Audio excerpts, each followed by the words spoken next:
Póngase de pies, hermano. Vamos rápido al mensaje. Vamos rápido. Ya el pastor ya nos presentó. Es más, usted ya nos conoce.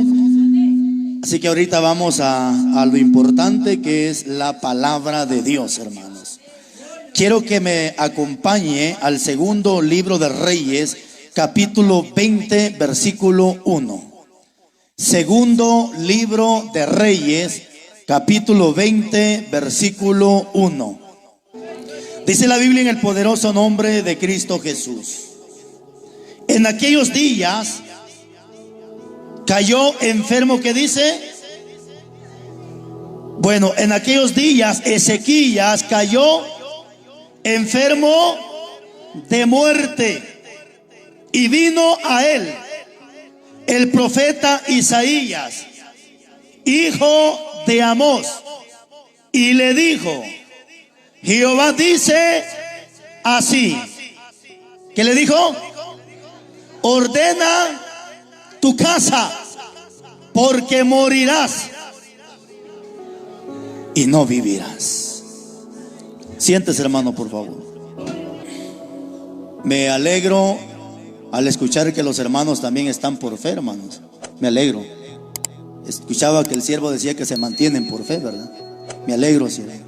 Y exactamente hace como 3 días hice una transmisión donde yo decía estas palabras: que todavía hay un rebaño de hombres y mujeres que nos hemos mantenido, hermano, y que estamos haciendo las cosas por amor y por gratitud a Dios.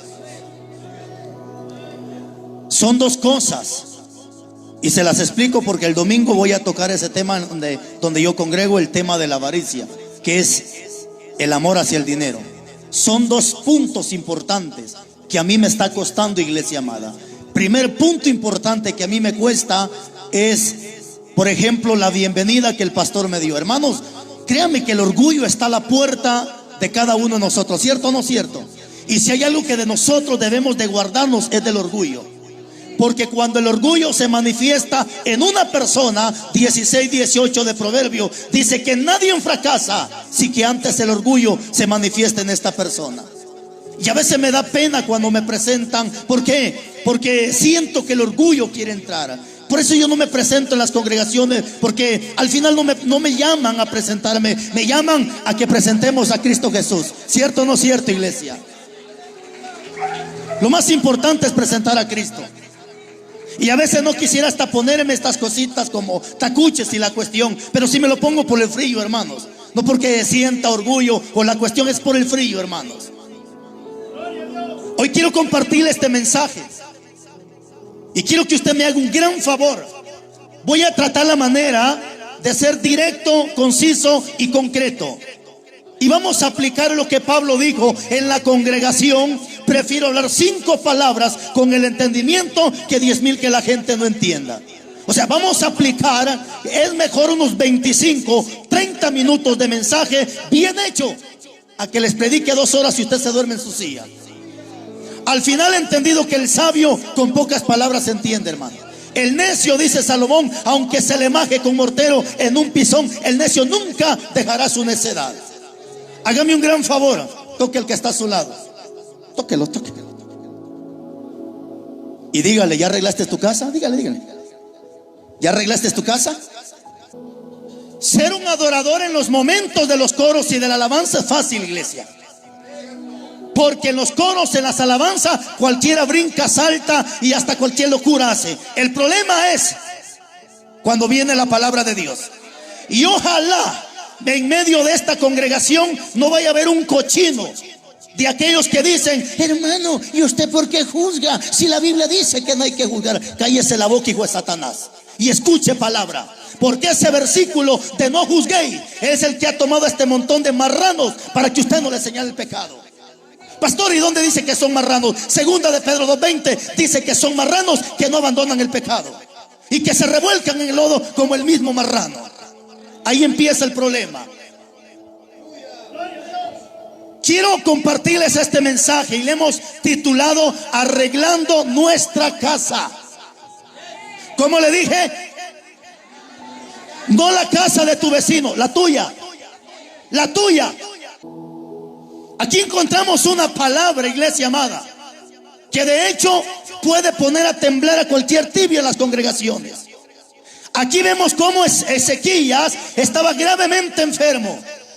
Le aseguro 100% que Ezequías, cuando supo que Isaías llegó, de seguro él esperó una palabra de aliento que lo fortaleciera, o no sé, o que pusiera Elías las manos sobre Isaías, las manos sobre él. Algo esperaba Ezequías.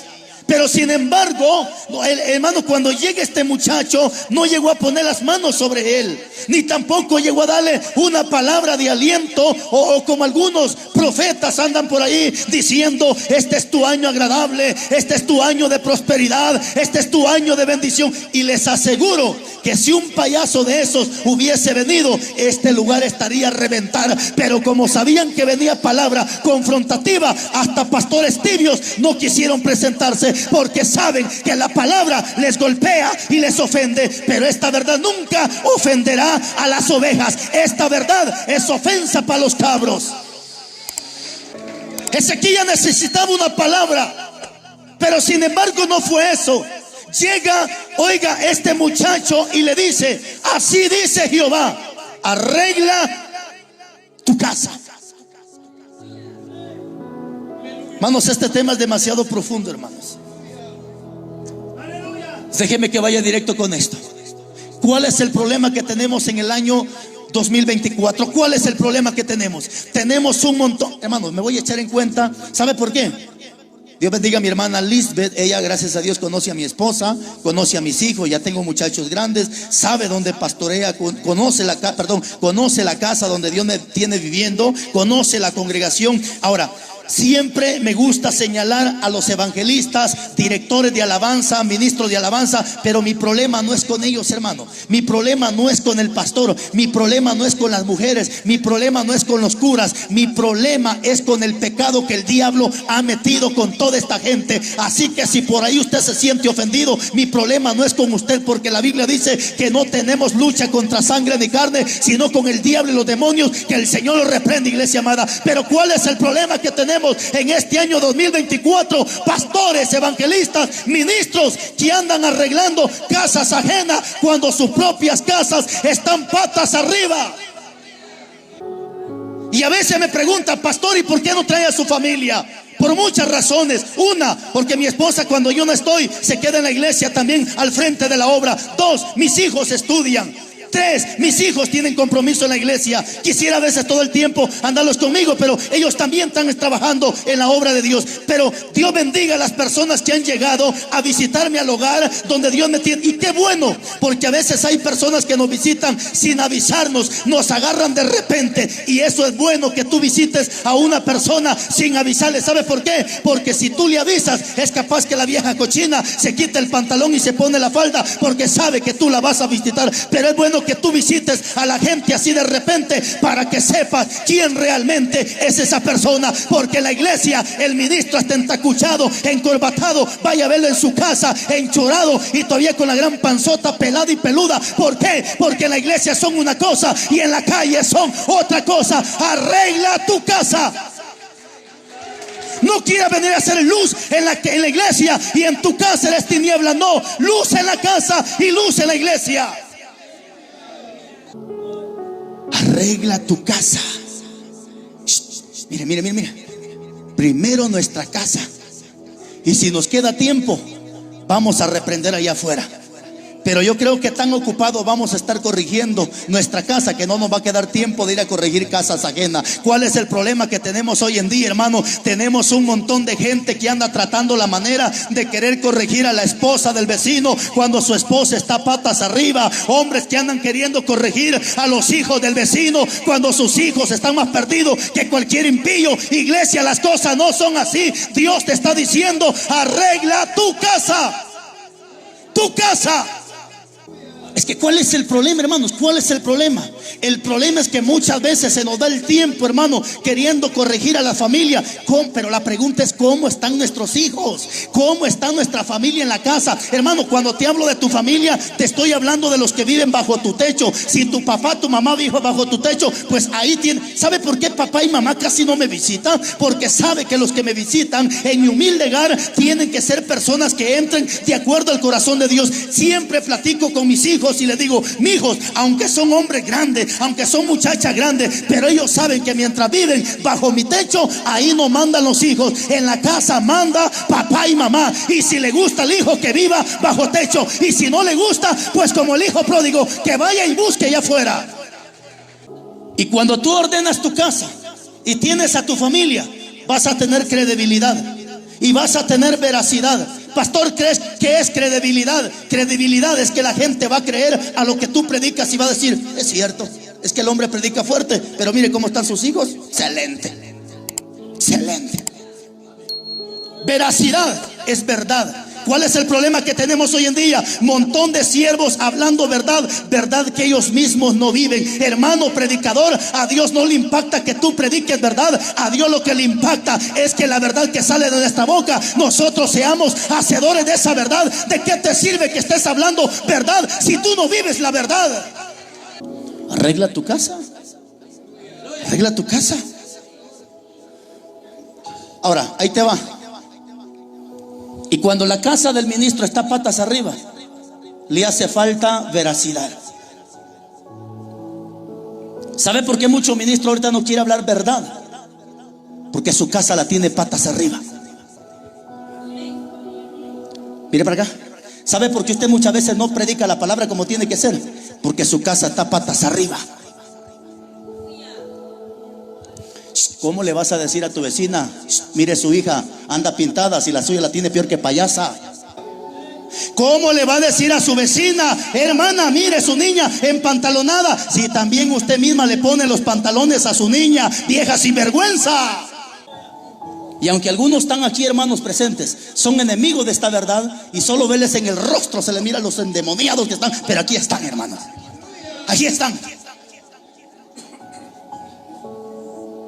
No se puede, hermano, no se puede. Es que tenemos que corregir nuestra casa. Qué bonito, hermano, le digo, porque tengo hija adulta, ya mayor de edad. Y hace un tiempo mi hija entró en una etapa terrible, donde todos los jóvenes atraviesan esa etapa, donde para ellos todo es bueno, todo es bonito, todo es excelente. Hermanos, y cuando mi hija estaba pasando en esa etapa difícil, vive Dios en cuya presencia estoy, ya no predicaba la palabra con autoridad, ya no reprendí el pecado. ¿Por qué? Porque yo sabía que el pecado estaba dentro de la casa. Conozco un hombre en la Biblia, un sacerdote llamado Elí. ¿Sabe por qué Elí ya no hablaba la palabra? ¿Sabe por qué la palabra estaba escaseando? Porque los mismos hijos de Elí se habían vuelto unos cochinos y estaban viviendo en el palacio del rey. Y es que mientras el pecado no entre a tu casa, tú tienes la autoridad y la solvencia de predicar tu palabra. Pero si el pecado entró a tu casa, ya no puedes predicar, porque el primero que va a salir corregido va a ser usted de la iglesia. Y todavía dicen: pero mire, el hijo pródigo lo recibió el papá. Sí, pero no seas sinvergüenza en tomar textos de la Biblia que le convienen, hombre. Es cierto, el hijo pródigo regresó, sí regresó, pero le voy a hacer una pregunta: ¿dónde se perdió el hijo pródigo? ¿Adentro de la casa o afuera? ¿Dónde están perdidos tus hijos? ¿Adentro o afuera? Te voy a volver a hacer la pregunta: ¿dónde se perdió el hijo pródigo? ¿Adentro de casa o fuera de la casa? Ahora te hago la pregunta: tus hijos perdidos, ¿dónde están perdidos? ¿Adentro de tu casa o fuera de la casa? Pero no solo eso. ¿Regresó el hijo pródigo? Sí, Señor. Pero pregunto, ¿lo recibió el padre? Sí, Señor. ¿Pero lo metió así como venía dentro de su casa? Ahí está el clavo. Porque antes de meterlo a su casa, en la puerta le quitó la ropa sucia que traía. Porque esa ropa, según 22 de Apocalipsis, representa la santidad. Y es que sin santidad nadie entrará al reino de los cielos. ¿Qué significa eso? Que el hijo entró a la casa, pero sujeto a la palabra, viviendo la palabra. ¿Qué más hizo el padre con el hijo pródigo? Antes de meterlo a su casa, le quitó los zapatos y le puso calzado nuevo. ¿Cierto o no es cierto? ¿Qué representa el calzado? Según Efesios capítulo 6, el calzado es el apresto del evangelio. En otras palabras, el tata le está diciendo al hijo: si vas a entrar a la casa, vas a entrar, pero de acuerdo a la voluntad de Dios. 3.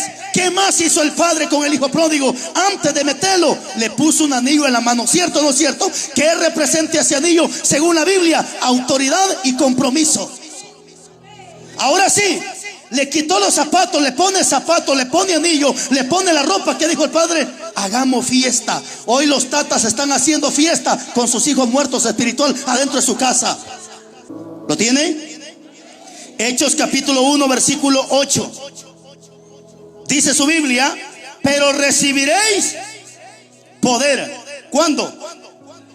Cuando haya venido sobre vosotros el Espíritu Santo. Y luego, ¿qué dice? Y me seréis testigos. ¿Dónde? Primero, ¿dónde? Jerusalén, después en Judea, después Samaria, después hasta lo último de la tierra. Primero, Jerusalén. Segundo, Judea. Tercero, Samaria. Cuarto, hasta lo último de la tierra. Mire, pero mire para acá. Primero, Jerusalén. Segundo, Judea. Tercero, Samaria. Cuarto, lo último de la tierra. ¿Dónde tenemos que dar testimonio? Primeramente, Jerusalén. ¿Qué significa Jerusalén? Lugar de habitación. Jerusalén significa casa. Por eso Jesucristo dijo: voy pues a preparar lugar para que donde yo esté, ustedes también.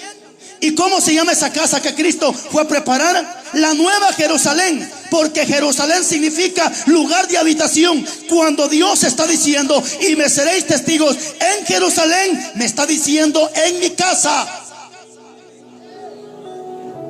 Jerusalén, Judea, Samaria y hasta lo último de la tierra. Pero aquí está el problema, que la gente quiere ser testigo, quiere dar testimonio hasta lo último de la tierra, aunque en su casa esté patas arriba. Primero es Jerusalén, no es lo último de la tierra. Primero Jerusalén. ¿Qué significa Jerusalén? Casa. ¿Qué significa Judea? Judea es el pueblo judío. ¿Y quién es el pueblo judío de manera espiritual ahora en tiempo? La iglesia. O sea, testimonio primero en la casa, segundo en la iglesia. Samaria, los amigos.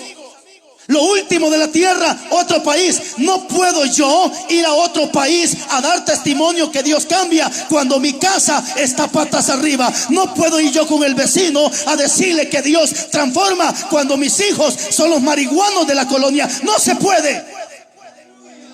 ¿Qué está pasando hoy en día? Lo que está pasando es que el pastor, el predicador, el evangelista, el ministro anda queriendo transformar vidas ajenas cuando ni la de él ha sido cambiada. Porque hay mujeres que en la iglesia son unas cristianas humildes, pero en su casa todavía sartenean al marido. Hay hombres que en la casa son diáconos, maestros, evangelistas, pero en su casa todavía le pegan un sacón de aire a su esposa. No, por eso Dios le dijo a Ezequías: arregla tu casa. Arregla tu casa. Creo, no sé si todavía sale ese programa, pero no sé si sale o salía aquel programa que se llamaba Lo que callan las mujeres. No sé si sale o salía. De hecho, ya tiene años que no veo televisión, hermano. Pero ¿a qué quiero llegar con eso? Que hay mujeres, esposas de líderes que están callando un montón de cosas en la iglesia. Porque hay líderes que todavía le pegan a su esposa. Hay líderes que todavía golpean a su mujer. Hay líderes que todavía maltratan a sus esposas. Pero cuando vienen a la iglesia, vienen entacuchados, encorbatados. A ustedes les dijo Cristo: sepulcro blanqueado, que por fuera se muestran blancos, pero por dentro están llenos de huesos podridos. No pretendas ser luz en la iglesia y en tu casa eres oscuridad. No se puede. Y me seréis testigos en Jerusalén. Arregla tu casa. Es que no se puede, iglesia amada. Tenemos que ser testigos en nuestra casa. Que nuestros hijos, nuestra familia dé testimonio que Dios cambia. Para que cuando tú te pares en un púlpito o te pares a predicar, no tendrás cola que te pise. Nadie te va a señalar. ¿Por qué? Porque tú estás íntegro delante de Dios. Atienda a su marido. Después vaya a aconsejar otros matrimonios. Porque ahorita hay mujeres que ya no quieren ni atender a sus esposos. Pero allá afuera andan restaurando matrimonio, aconsejando matrimonio. Y cuando su esposo las quiere abrazar en la noche, quítate de aquí, mañoso, solo caliente te mantienes. Mujeres que ya no atienden a sus maridos. Por eso dice Pablo en la primera carta de Corintios capítulo 7 versículo 4, que el hombre no tiene potestad sobre su propio cuerpo, sino que para eso se le dio a la esposa, para que atienda al esposo. Hombres que también ya no atienden a sus esposas, allá con sus amigos Coca-Cola, Jumbo, hamburguesas, taco, pizza, y cuando su niño le pide un quetzal, un coscorrón le pega. No se puede, hermanos. Para que tú señales un pecado, tienes que pararte en el espejo, que ese pecado no esté dentro de ti. Porque si no se va a cumplir lo que dijo Pablo. Tú que predicas, predícate a ti mismo. Tú que enseñas que no hay que hurtar y tú mismo estás hurtando. Tú que dices que no hay que adulterar y tú mismo estás adulterando. Tú que dices que no hay que hacer cierta cosa y tú mismo lo haces. Yo sé que aquí hay mujeres que necesitan arreglar su casa. Mija, tú que no quieres ese hombre casarse contigo, tú tienes que tomar una buena decisión. Tú tienes que tomar una buena decisión. Arreglas tu casa el día de hoy. O sigues con ese hombre mañoso, sinvergüenza, endemoniado, o le pones un alto a ese hombre y te vas para bautizarse y servirle a Cristo Jesús. Pero tú no puedes estar con ese cochino que no quiere nada con Dios. 2, si el hombre con el que ahorita estás viviendo está casado, mija, ese hombre no te conviene. Ese hombre está casado y la Biblia le llama adulterio. Y aunque tu pastor te asolape el pecado, aunque tu pastor te diga cosas bonitas, Dios dice que los adúlteros no entran al reino de los cielos. Y es que ese es el problema que ahorita tenemos en los altares. Hombres que la mujer que tienen no es su esposa, se casaron con una y están viviendo con otra y están en los altares. Le voy a dar una razón y ya voy terminando.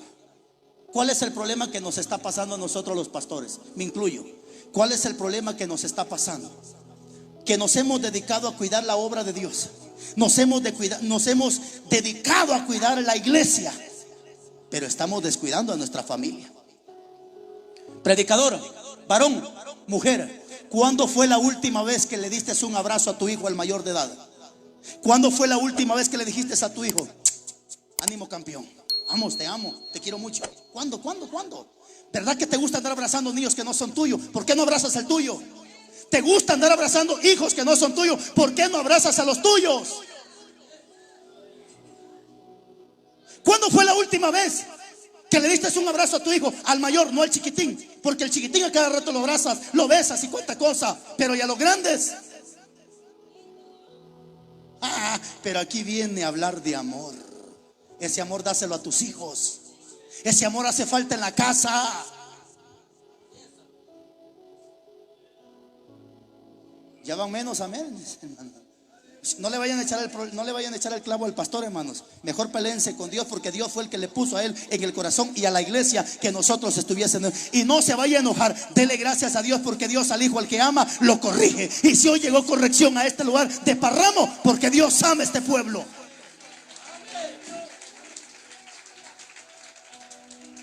Hay un pasaje, se lo quiero compartir. Acompáñeme, por favor. Cantares está adelantito de, primero va a encontrar Proverbios, Eclesiastés, y después de Eclesiastés está Cantares. Cantares capítulo 1 versículo 6. Aquí está el problema en el cual estamos cayendo muchos ministros, que nos hemos dedicado a cuidar la obra, pero estamos descuidando nuestra propia familia.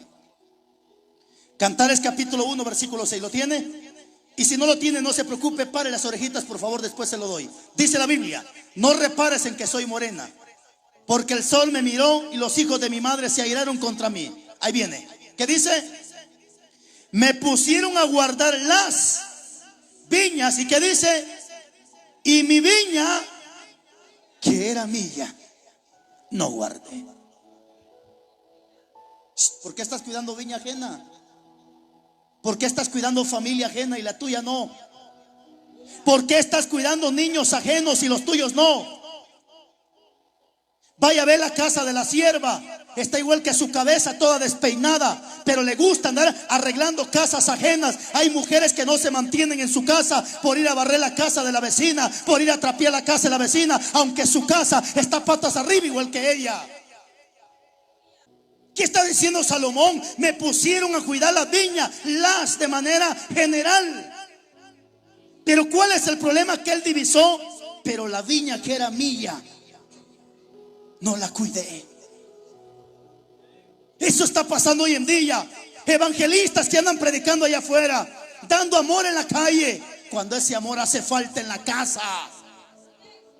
Lo más triste, que dejaron a sus propios hijos abandonados y hoy están manteniendo los que no son de ellos. Y si aquí hay un padrastro que está manteniendo hijos que no son de él, te felicito, mi estimado, porque son pocos hombres los que quieren cuidar niños que no son de él. ¿Cuál es el problema? Que descuides a los tuyos para cuidar los que no son tuyos. ¿Cuál es el problema ahora? Que tenemos gente viendo pecados ajenos, viendo errores ajenos. ¿Por qué no mira los de tu casa? ¿Por qué no mira? ¿Por qué cree que el pastor muchas veces no se atreve a reprender a ese montón de mujeres pintarrajeadas y pelonas y empantalonadas? Porque su esposa está peor. ¿Por qué el predicador no señala ese montón de mujeres sensuales, pintarrajeadas? ¿Por qué? Porque sus hijas están peor. ¿Lo tiene?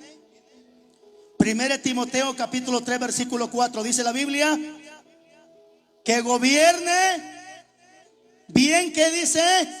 Su casa, que tenga a sus hijos en sujeción y con toda honestidad, pues el que no sabe gobernar su propia casa, ¿cómo va a cuidar de la iglesia de Dios? Si no puedes con uno de tu casa, ¿cómo le quieres predicar a 50, 100? Si no puedes con ese chiquitín de tu casa, ¿cómo te quieres parar en un púlpito a querer corregir a 300 personas? No se puede. Que gobierne bien su casa. ¿Sabe qué es gobernar? ¿Sabe qué es gobernar? Tener mando o autoridad sobre aquello. Ese es el problema, que en la casa no mandan los tatas, mandan los hijos. Tanto así que si el tata no le da el teléfono al niño, el niño no deja de chillar. Te hace falta autoridad. Y siempre he puesto este ejemplo, mis estimados, siempre lo he puesto. Porque a veces cuando venimos en la calle, aunque cuando hay 2 policías en la calle y me hacen el alto, yo no paro, hermano. Porque está prohibido que usted pare cuando hayan 2, 3, 4 policías. Tienen que haber por lo menos 2 patrullas, señalización y la cuestión para que a usted lo puedan parar. Si no, no se pare. Y eso no hay ningún delito porque la ley así lo estipula en Guatemala. Pero cuando me hacen el alto, a veces cuando voy a México, a otros países, y me hacen el alto, ok, ¿sabe qué es lo que yo he aprendido de las autoridades? Que un policía no necesita gritarte, ni necesita hacer un escándalo. Solo te hace con la mano y tú te paras. ¿Por qué? Porque tú estás reconociendo la autoridad que hay dentro de esa persona. Así son nuestros hijos. Nuestros hijos, cuando reconocen la autoridad, con una mirada que tú le hagas a tu hijo, esa mirada le está diciendo todo a tu hijo. ¿Sabe por qué? Porque tu hijo está reconociendo que en ti hay autoridad. Y no necesitas ser un gran hombrón. Lo que necesitas es tener el Espíritu Santo de Dios para que tus hijos se sujeten a ti y para que tú tengas la autoridad en la casa. Nuestros viejos de antes no eran estudiados, no eran maestros ni bilingües, pero tenían lo más importante, que era autoridad en la casa.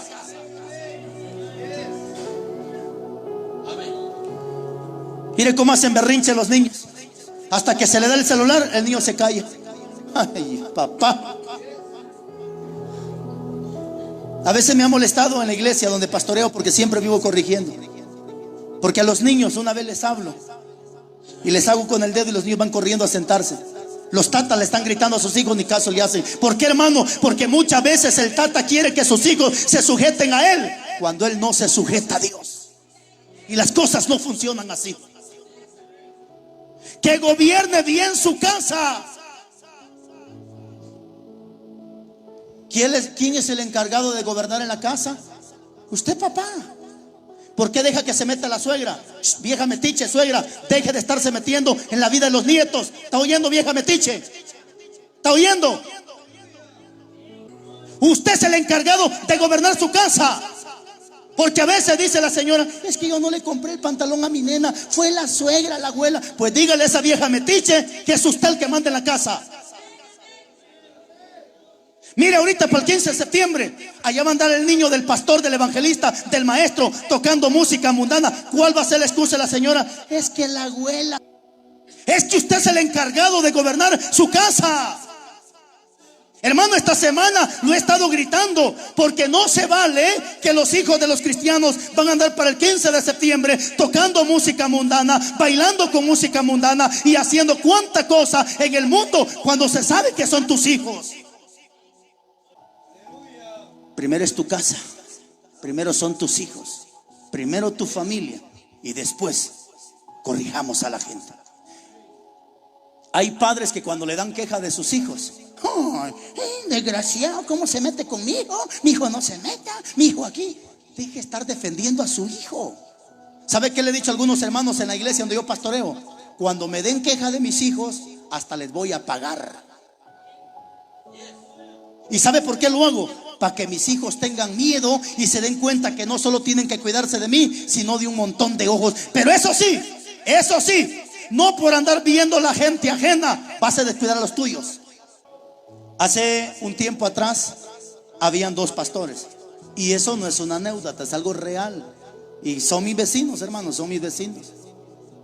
Y un pastor, estaban platicando los 2 pastores, y de repente llega su hijo del pastor, de uno de los pastores, pero andaba medio atarantado con su pantaloncito apretado, que parecía culebra parada con ese pantalón así, todo raro, hermano. Entonces el pastor empieza a decirle: y ese es tu hijo, y no le dice nada a tu hijo. ¿Qué no vas a corregir a tu hijo? El otro pastor nada más agachó el rostro y no dijo nada. Casualmente se presenta el hijo de este pastor que estaba regañando al otro pastor. Iba peor todavía, hermano, con el gran pelo que le llegaba hasta las nalgas, peludo el ingrato. Y le dice el otro: ¿y ese quién es? Mi hijo. Hipócrita, deja de estar viendo los errores ajenos si lo tienes en tu casa. No puedes decirle a tu vecino que corrija a su hijo si el tuyo está peor. A ver, si te pregunto, ¿dónde están tus hijos ahorita? ¿Los tienes ahí? ¿O se quedaron viendo el Chavo el 8? ¿O se quedaron jugando Free Fire? ¿Dónde están tus hijos? Mañana más marihuaneros, más delincuentes, más narcotraficantes. No vayas a culpar a nadie. Fue tu culpa. Fue tu culpa. Cierra tus ojos y dale gracias a Dios. Yo sé que te quedas adolorido, pero dale gracias a Dios. Yo sé que estuvo fuerte esta palabra, pero es mejor que nos arda un momento la cara de vergüenza y que no vayamos a arder al infierno toda nuestra vida por seguir de sinvergüenzas. Dura es tu palabra, dijeron tus siervos, Padre. Dura es tu palabra.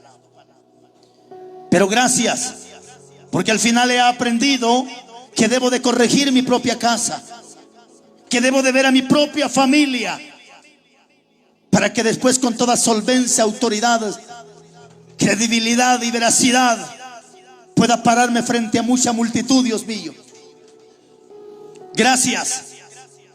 Si alguno de tus hijos, Padre, tiene su familia desordenada, yo te pido que tengas misericordia y que le des la autoridad suficiente para que esos demonios se sujeten que están dentro de sus hijos y que puedan sujetarse a la voz de papá y de mamá. Gracias, Padre. Este ha sido una de las razones por qué tu verdadera palabra no se quiere predicar. Esta ha sido una de las verdaderas razones por qué la palabra se ha ido terminando en las congregaciones. Porque a mucho hombre le hace falta esa verdad, esa autoridad. Pero hoy nos has confrontado, hoy nos has hecho entender que debemos de gobernar nuestra propia casa, corregir nuestra propia casa, cuidar nuestra propia viña, arreglar nuestra propia casa, para que después podamos corregir pecados ajenos. No podría yo, Dios mío, pararme en este lugar a corregir a los jóvenes cuando los míos estuviesen perdidos. No tendría credibilidad, Dios mío, de corregir a un director de alabanza si yo como director estoy corrompido y negociando con tus alabanzas? No podría corregir a un pastor que se ha dejado vender y que por los diezmos ya no reprende, si yo también estoy igual, Dios mío. Pero gracias porque nos has ayudado a mantenernos en la brecha y a ser ejemplo en palabra, en conducta, en amor, en espíritu, fe, pureza. Así dice tu palabra. Bendiga al pastor. 12 años, Dios mío, donde ha reído y ha llorado. 12 años donde se ha mantenido. 12 años donde tus promesas han sido palpables. Bendiga a los pastores, las congregaciones, y vuélvenos con paz y bendición. En el nombre de Jesús. Gracias. Amén y amén.